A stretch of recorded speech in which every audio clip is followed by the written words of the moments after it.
Frazer, warm welcome to Southside Stories. Thank you very much for being with us today. Thanks for having me, Matt. Looking forward to it.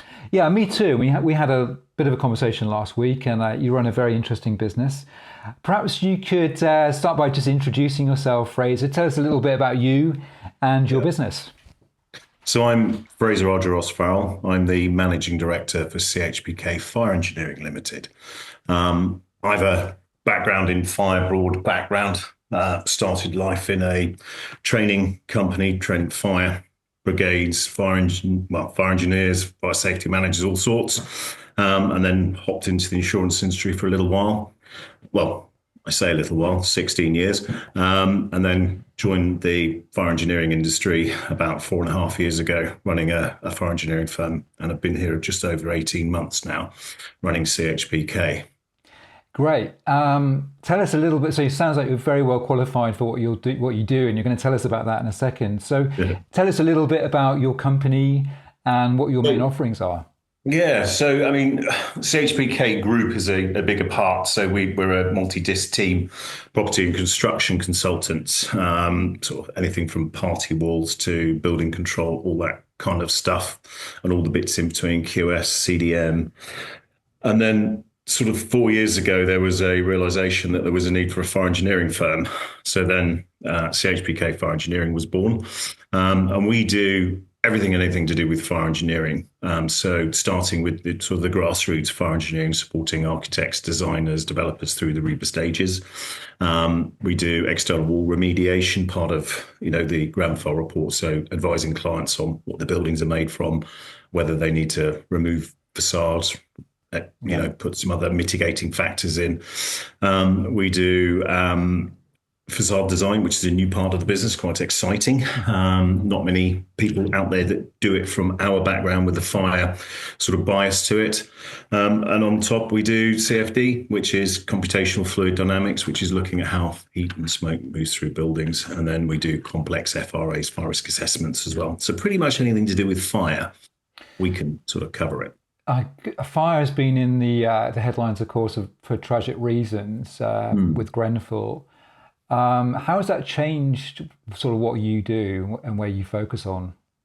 Well, it's moved away from looking at the sort of the grassroots stuff, which is the REBA stage supporting architects, designers, to actually doing the remediation work, which is going out, putting holes in buildings, looking at what they're made from facade-wise. So there's a greater emphasis and concentration on that. And interestingly, it's also, whilst it falls under fire engineering, it's not naturally what fire engineers would do.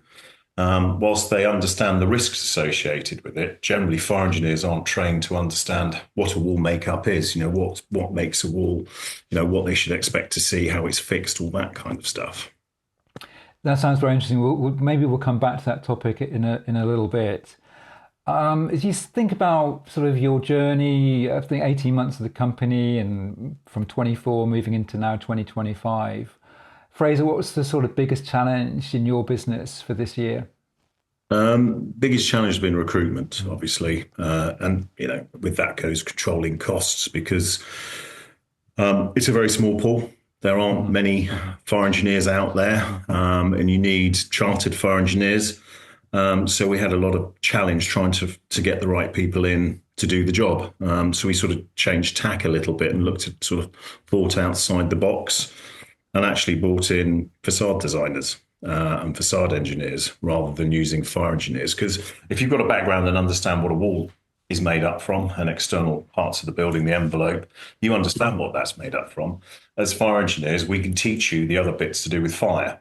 So therefore, we sort of changed tack and have grown the team using facade engineers and designers. So that's a very interesting approach. That's really thinking sort of very creatively about some of the challenges. It's almost flipping what you're looking for on the head, isn't it? And going from the building side first. Yes. And to find those people, though, where do you go looking for those for that talent? So we obviously use recruiters. Obviously use things like LinkedIn. I also have my director of facades. He has a sort of a good book of business and a good number of contacts who we've, reached out to, and, him being a good guy, they've come and joined us as well. So that's made a big difference, actually. That's, in terms of, in real terms, it saves you a lot of money in recruitment. Recruitment runs at 20 to 25%. And that's a lot of money. Yes, it is. And actually, hiring seems to be a very common recurring theme. It's quite a tight labour market. How have things like the broader macroeconomics in terms of hiring and Brexit, we hear a lot about that and the impact on business. Has that had an impact for you? Yes, obviously Brexit's made a difference. We don't have enough workforce in the UK to cover what we do. So we employ people from all over the world. So obviously, we would have been able to hire Europeans. Can't do that anymore. Need visas. So obviously there's an additional cost there. Yeah. In fairness, we don't actually do an awful lot overseas, actually work-wise. So in those side of terms of things, it hasn't impacted us. We are, I guess, it sounds awful, but because of the tragedy, we're quite lucky in what we do, because there is enough work here. I mean, actually, I've always sort of talked about, you're holding a bucket in a waterfall. It's just pouring, and you can only catch a finite amount. So, the only opportunity is to make your bucket bigger. Yeah. Which is why, we grow the team, bring more people in, bigger bucket, you can service more clients. But it's about servicing them well as well. You obviously have to have an extremely high standard of care and technical excellence and eye for detail in the company and the team. Tell us a little bit about, especially in that example of hiring people that are experts in perhaps the building side. How do you train them up and get them to the standard that you require to service your clients? So we have it's not necessarily a strict training program, but we have a set dedicated training program where we bring people in. So you've got facade, let's say they're facade engineers, you want to teach them how to do what's called a power pass report. They spend time with those that are already doing the report. So they'll go out onto site, they'll observe. You make sure that, they have regular touch points with others. We have a technical director who looks after their sort of development and career progress. And then the sort of support from the rest of the team. And I think it really is that sort of team support. We've got fire engineers on one side supporting their fire understanding and knowledge. You've got a tech director overseeing it all. And then the individuals in that team that are also supporting, taking them out the site, showing them the right way. But I think, in fairness, the key to it is actually having the right way of doing it in the first place. So you teach people, coming in that are new into the business, this is how we do it.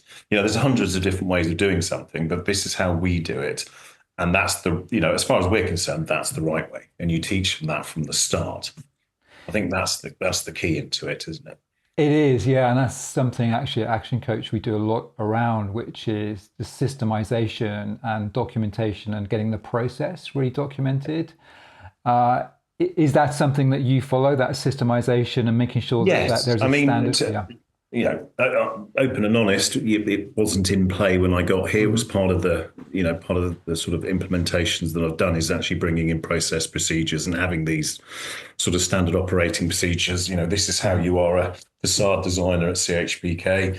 This is how you are a fire engineer at CHPK. So you've got that. This is day one. What's expected. This is where we go. These are the systems we use. And it's you've got to have the foundations to start with to build and grow. Otherwise, you end up with this growth, and you've got people that just don't know what they're doing or doing the wrong things, and it all just goes invariably horribly wrong. Yeah, that's very interesting. It's great to hear that you're very rigorous around doing that. One thing I'm interested in is the whole remote working versus working from home versus working in the office. Yeah. And in your business where you're bringing in people, you want to train them to a particular standard. What's your sort of ethos and approach to kind of the working from home versus coming into the office? Yeah, so we adopt a hybrid approach to it. So, I mean, we have complete remote workers.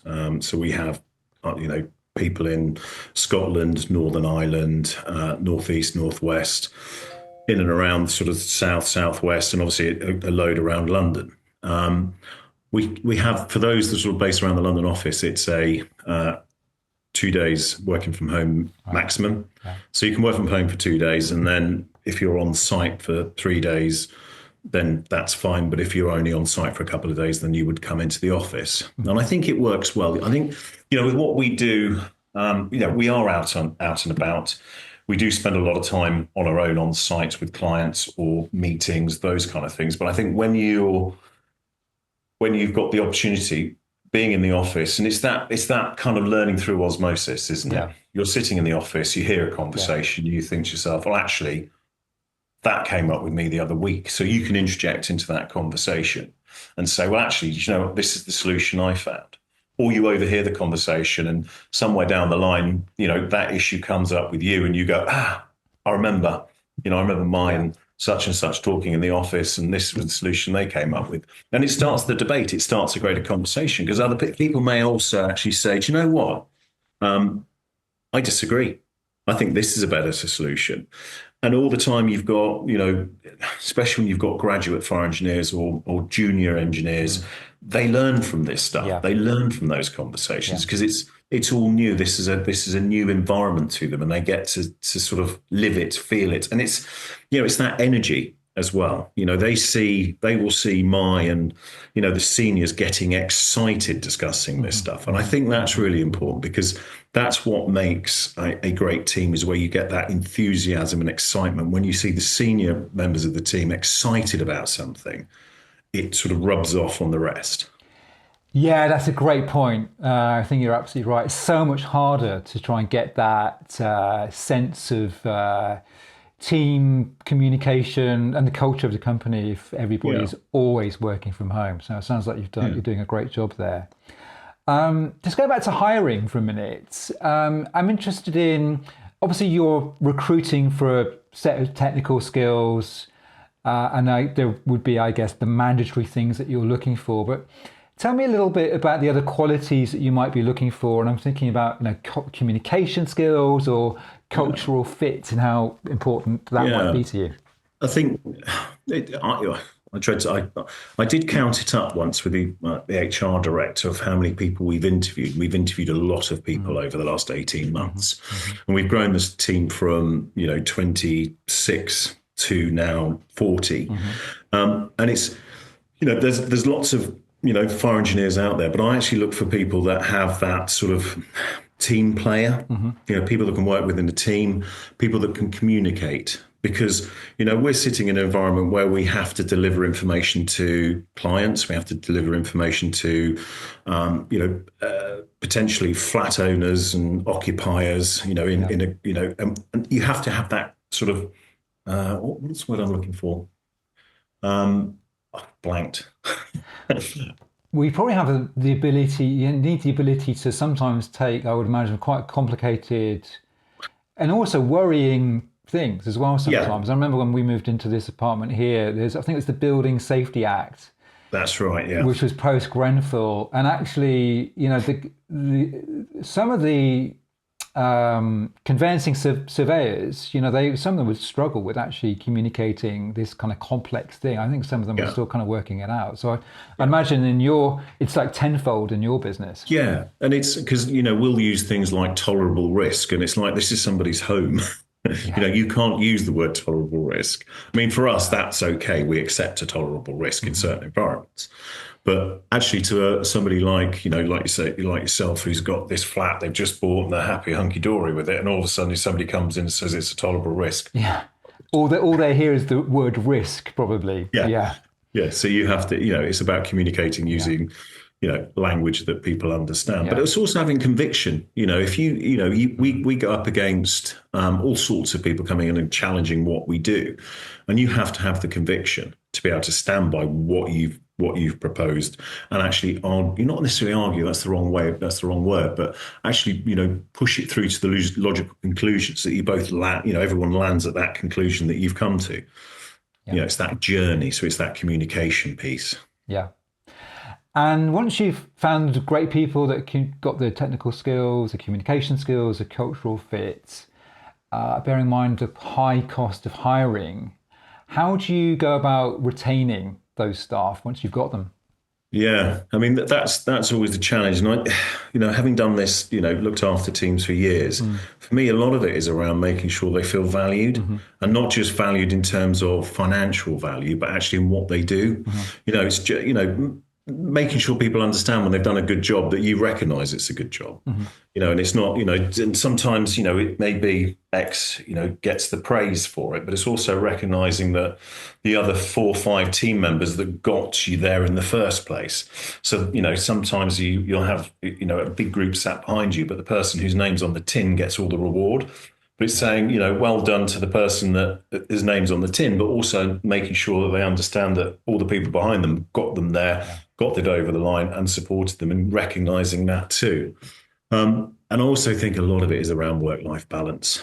Yeah. It's I've got, we work hard, we work long hours, and if somebody wants to, go and see the children at a school play or something, then we go do it. You let the rest of the team know, but it's about making sure that you get that work-life balance Yeah. so you get to spend the time with the family. And for me, it's, family comes first. If something you need to go and do, you go and do it. We'll make sure that we cover it. Have your phone on you, so in case there is an emergency, we need to get hold of you. You've got it there. But it's work-life balance Yeah. and appreciation and value. Everyone always comes at you with money. Money will only keep you for a short period of Yeah. time. You've got to think long term. We do some good. Well, I thought it was good, and I hope the team did as well. But we did a nice sort of away day where we went and did, clay pigeon Hmm. shooting, Hmm. dirt biking, Hmm. oh, not dirt bike, quad That sounds biking, fun. Yeah. off-roading, all that Yeah. kind of stuff, and Hmm. then went for a nice meal, stayed in a nice hotel, Hmm. and it's showing the team that we value what they Hmm. do, Hmm. and it was good fun. You get to learn so much about other people, actually how competitive we all actually are when it comes down to it, Yeah. and how some of them didn't like getting dirty. It's you learn so much Yeah. about the team as well. I think that's important because it's that play together, you work well together as well, Yeah. don't you? Yeah. Absolutely. Yeah. Fantastic. That sounds great. Also, that's fantastic, Fraser. Thank you for that. I'm going to switch tack a little bit and just talk a little bit about leadership Mm. and your role as an MD, managing a team of 40 and managing a business that is in fire prevention, risk remediation, very kind of serious stuff and stuff that you really do not want to get wrong. So there's No. a sort of, I guess, some pressure in terms of maintaining standards, quality, compliance on all of those Yeah. pieces, and managing sales and the revenue side and the growth of that piece, and then kind of the ownership of the company as well, and all these different constituencies and the demands on your time. Yes. How do you, time management, how do you sort of organize yourself and look after all of those constituencies and keep things moving ahead? I mean, honestly, some weeks I do really badly. You have weeks, I think we were discussing before just early, Mm. weren't we, that you have some weeks where you have so much that you want to get done. Hmm. And then other things come into the mix, and you end up dealing with those because they're the urgent and important. You get those done, and Yeah. everything goes to the back. But actually, you sit there at the end of the week and you go, right, I didn't get that pile done, but I got the urgent, important stuff Hmm. done and Hmm. the stuff that was sort of leading to time. I do try sort of Monday mornings, I will sit down and sort of plan out my week and Hmm. say, right, Hmm. what are the big Hmm. hitters? What are the big things I've got to get off my desk this week? What's important, whether that's to do with staff, to do with clients, to do with, we're looking at new acquisitions, we're looking at, recruiting, or we're looking at a marketing strategy or whatever. Yeah. You sit there, right, what do I have to get done this week? And you sort of prioritize what you've got to Hmm. do. But it's that again, it's urgent versus important, and other stuff will come in and take you off that track, and you've got to sort of sit there and go, right, is this important now? And I'm actually quite easily distracted, I'll be honest with you. Something more interesting comes in than what I'm currently doing. So I do tend to turn off my emails. I will put do not disturb on Teams, phones face down, and just crack on with the task I'm trying to do. Yeah, that sounds really good. I mean, that sounds sort of almost a textbook way of doing time management. And actually, we would coach particularly leaders and MD positions to actually think of in a weekly block. Hmm. I think if you start managing on daily lists, for example, it's a little bit too short term. You can never schedule the chunks of time you need for the really important but not urgent activities. So it sounds like Yeah. you're doing a great job there. How do you encourage your team to be as good as that in their time management and their prioritization? I think it difficult actually, because at the end of the day, the clients come first for the team, and they have a number of clients. They don't just service one client. We at any one time we can have a couple of hundred properties on the books that we're dealing with, Yeah. and it's very difficult. But we have a fantastic ops team, so fire ops we call them, and they sit in the background and take away some of the day-to-day admin tasks that call for their time, setting up accounts, setting up bits and pieces, all that kind of stuff. That helps them prioritize their time. So that was a big sort of big ticket item for me to get that set up to alleviate some of the day-to-day pressures from the engineers. Yeah. But in terms of, we talk about the urgent Eisenhower matrix, I think you're rightly called it. Yeah. So the urgent versus important, and it's something I call noise. You get a lot of noise. Yeah. Now, is that actual noise? Is there actually a problem, or is it just a lot of noise? So some clients will shout and scream, "Oh, this is urgent! It's got to be done now." You drill into it and say, "Right, these are the realistic timetables I can get this done by." Is that acceptable to you? Yes or no? And sometimes the client will go, "Actually, yeah, that's fine." They're screaming for it tomorrow, but actually you're not going to get it for a couple of weeks' time. So you manage the expectations, and you have that conversation with them. And it's the cutting through the noise, I call that.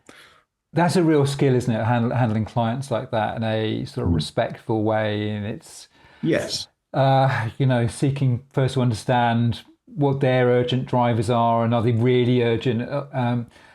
That's probably quite an important thing, I guess, to pass on to the newer members of the team who might be less confident in dealing with clients.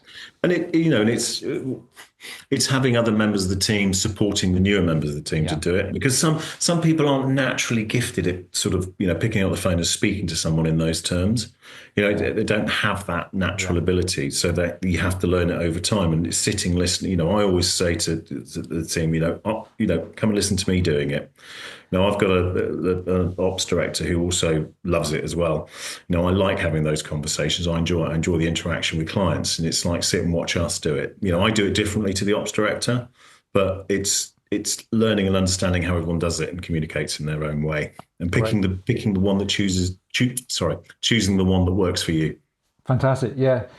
That's great. Leading by example, and also allowing people to actually see there's a couple of different ways of doing it. Your style is different from your ops director. Yeah.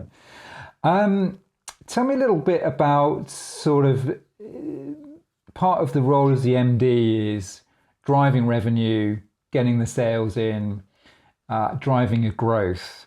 How do you go about doing that? How do you go about setting your financial budget for the year, for example, and what are the constituencies, maybe the owners, and how do you kind of interact with them and agree what your budget should be for the forthcoming year? Yeah, so I mean, the owners of the business are actually very sort of a big part of the business. They're still very heavily involved, and we sit down fairly early doors, have a conversation. We talk about what do I think the year ahead looks like? You talk about the pipeline. How much have we? In terms of fee proposals, how much are out there? What's the probability of percentage of those coming back? What have we got secured? Things like we set up the facade design business, and it's like looking at how that's going to grow and where we think, the revenue will take us. And it's doing it far enough in advance using, we've got a few years worth of data we can use to predict, where your peaks and troughs are. Normally August is dead for us. We don't, people are on holiday, although actually we had a stonking August this year. So that, it doesn't always pan out that way, but it's when you're looking at how you're going to do it, you use, historical data. We've got a project information management system we use that carries all our data, and a lot of the effort this sort of past year has been going into cleaning that up, because it's rubbish in, rubbish out. We're now putting good data into it, so we can sort of forecast, understand what's going on for the year ahead. And actually, we've had a really good start to the year. We go into this with enough money to probably hit our target for the year ahead, which is great. It's a lovely position to be in, but you can never be, you can never sit on your laurels and go, right, I've done it, because, some of that won't happen. Some of those will go elsewhere for various reasons. So you can never sit on your laurels and say that's how it's done. But, that's it done. But you've got that sort of reassurance. You've got enough sort of in the pot to keep you going for the foreseeable. Yeah. You've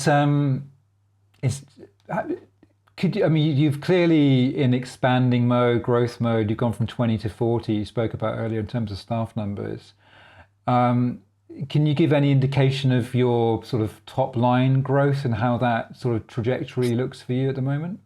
Yeah. So we put about just over 2 million on last year in terms of growth. And well, I haven't really looked at the numbers ahead yet, but I suspect we can probably do the same next year. But it's, you look at these numbers and you think, wow, but it's also, that's growth of team. So it's not just, increasing revenue, it's increasing numbers and the ability to do the work as well. Yeah, got it. But all the time looking at how you control the bottom line costs. Yeah, yeah. Just last thing on the financials, on the cost side of the P&L, what are some of the sort of inflation? What are the lines that you particularly look out for that might be inflationary or cause you to deviate perhaps from a profit or a margin perspective? At the moment, the biggest one has been use of recruiters. Right. That's huge. That has I had a guess at what it would cost us, and put my hands up. I was wrong, badly wrong. It's cost us about 3 or 4 times what I anticipated. Right. Yeah. So that's a big problem, and obviously the change in national insurance can have an impact. Yeah. Those kind of things, stuff we have to look at. Yeah. Cost of living, as well. We've got to increase salaries fairly to make sure that people have covered inflation, and et cetera, et cetera. So those are the things that are going to hit the bottom line a bit. I assume as your staff headcount goes up, the referrals, employee referrals, might start to help on the hiring process. Yes, we do grow on employee referrals, which is good. But we do pay our employees well for the referrals as well, as a good incentive to do it. So not as much as we used to. It was quite high when I first joined. We brought it down, but it's still a significant amount. So yeah, it works well. Great. All right. Thanks, Frazer. So I want to move through to sort of innovation, decision making. And you talked a little bit about your really effective time management and the way that you plan out your important but not urgent thinking time. Tell us a little bit about a decision, recent history that you're particularly proud of and it's brought some really tangible results to the business. Yeah, I guess it's the facade design, which sort of grew out of a conversation with somebody at the beginning of last year now, isn't it? Beginning of last year. And realizing that looking at the market, there's a need for facade designers. So we set up a facade design business about 4 months ago and have launched it. And we've got, clients already. It's doing really well. And it's exciting, but it was one of those moments of you listen to what customers are asking for.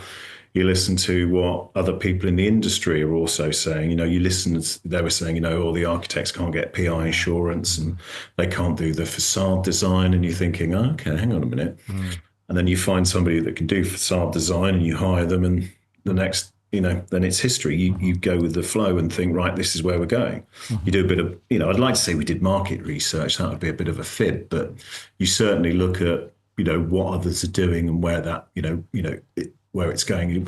It was also sort of a bit of a hole in what we do because we go out and we tell people that they've got to remove the facade of the building, replace the materials, and then sort of leave them in this black hole with no one to go to. So wouldn't it be nice if we could do that for you as well? Yeah, that's very interesting. So actually, it really is market research because actually playing it back and you've been listening to customers and what people are telling you. It may not be a structured market research, but clearly there's some really good some insights that you've got from customers there. And then did you do any sort of cost benefit analysis or revenue forecasting, or did you just decide hey, look, I think there's an opportunity here. Let's hire the first person.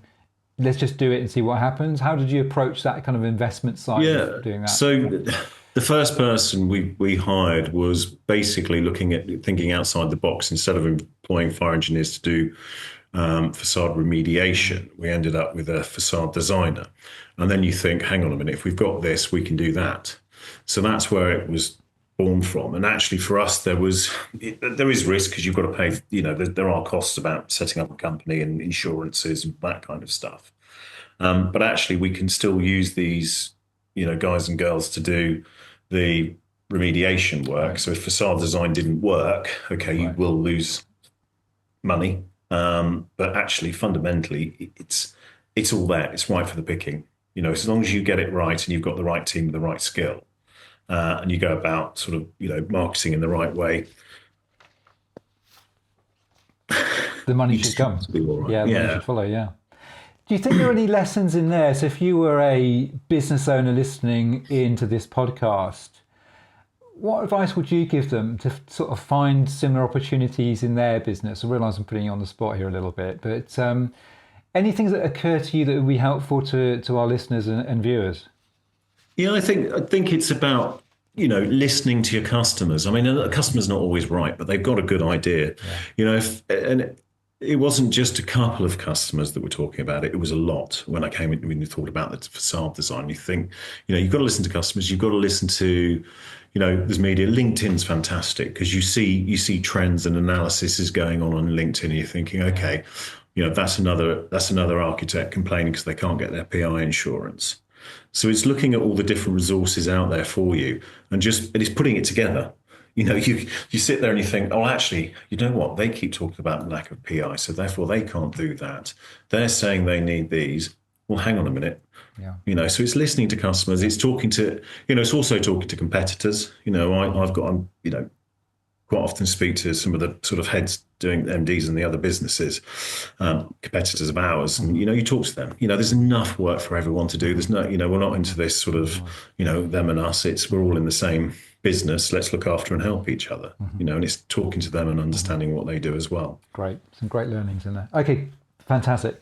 Let's move to sort of wrapping up. So I'm just want to 2 minutes perhaps on just the UK, the economy. It's sort of, we're in an interesting spot with a fairly new government, a recent budget, Trump tariffs.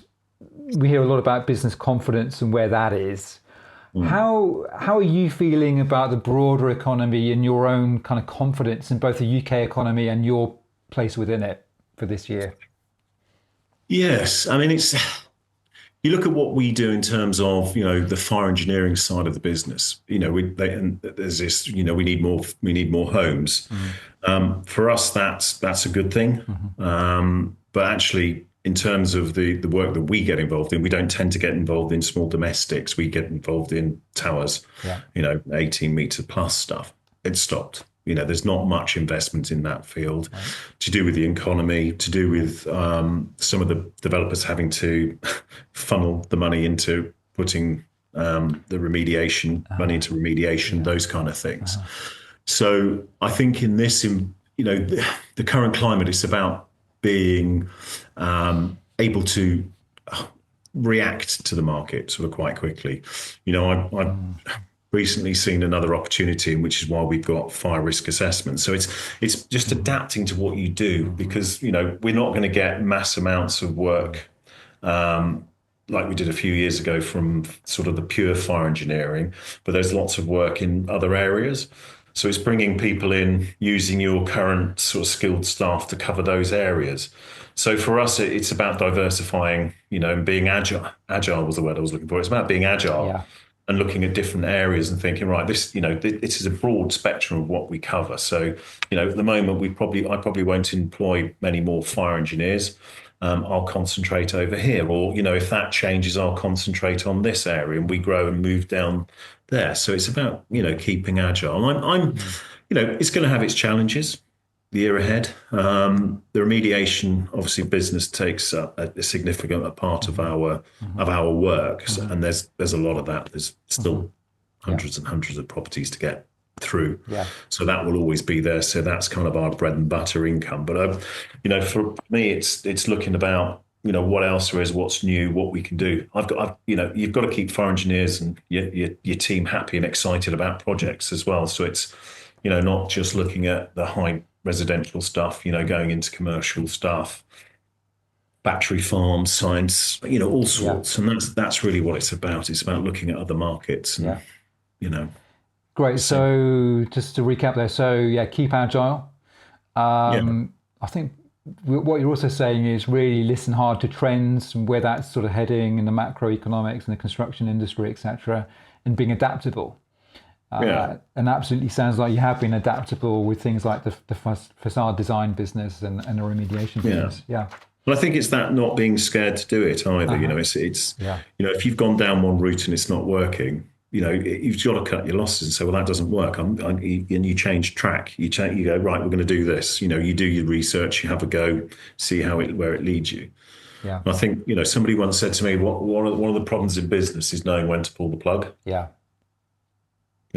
Just you keep throwing money after something, doesn't work. You just got to know when to pull the plug. Yeah. Very good. Yes, that's an important lesson. Yeah, for sure. Last question, just to wrap up, last couple of questions. More broadly now, what's the best piece of management advice you've ever received? It could be somebody that, was an early manager or a leader of yours, or it could be somebody in the public eye, but what's the best piece of management advice you've received or learnt of? Interesting, I've already talked about it, and it's is it noise or is it an issue? And it was a guy I used to work with quite a long time ago, and it was something he always said: "Is it noise or is it an issue?" And actually, it's a fantastic piece of advice because it helps you dial through and learn what to concentrate on. If somebody's making a noise, you do have to dial the noise down. But if somebody's making a noise, that suddenly becomes urgent. Actually, you realise it is just noise. There's nothing there I can fix right now. That's a long-term thing I need to work on around communication and education. This is the real issue, and you go and concentrate on the real issue. Great one. And that ties nicely back into the time management piece we were speaking about earlier. Yeah. Any particular people that you admire in business? There was a leader I used to work with a lot back in the insurance days. Her name was Rachel. I always admired her style. She always had her team's back. Mm-hmm. She was always there for everybody. She put customers at the forefront of what she did. Mm-hmm. And it was that pragmatic, had the team's back, made sure everyone felt valued, no matter where you were in the chain. And I always respected the way she sort of treated people, treated customers, and her sort of a general integrity. It was all, for her, it was all around integrity. She was true to herself. Yeah. And I always liked that. So yeah, she's always been sort of that. When I sit there and think, what do I want to be like? It would be Rachel and how she led. Great example. Final question. I promise this is the last one. What are you most excited about for this coming year? Could be the business, could be something else, but 2025. Yeah, I mean, there's so much, I guess, to be excited about. There's things. There's two things actually, I guess. One of those is obviously the facade design business taking off and seeing where that takes us, but also the big thing in our industry is chartership of the institution chartered engineer through the Institution of Fire Engineers, and we're looking at having some of our own homegrown chartered fire engineers this year. So they're doing the application. It could take 6 months to a year to go through, but it's exciting. That's a really big thing for us in the industry, is to have our own homegrown chartered fire engineers. So I'm really excited to see those guys and girls get their chartership. Fantastic. Well, that sounds really exciting, Frazer. Thank you so much for sparing your time. There's some great lessons in there. I took a lot out there in terms of, I would guess that you're a little bit like Rachel listening to you, because you talk a lot about your team and the customers, and you've done some great stuff in listening to customers and spotting opportunities and remaining nimble and adaptive to the marketplace.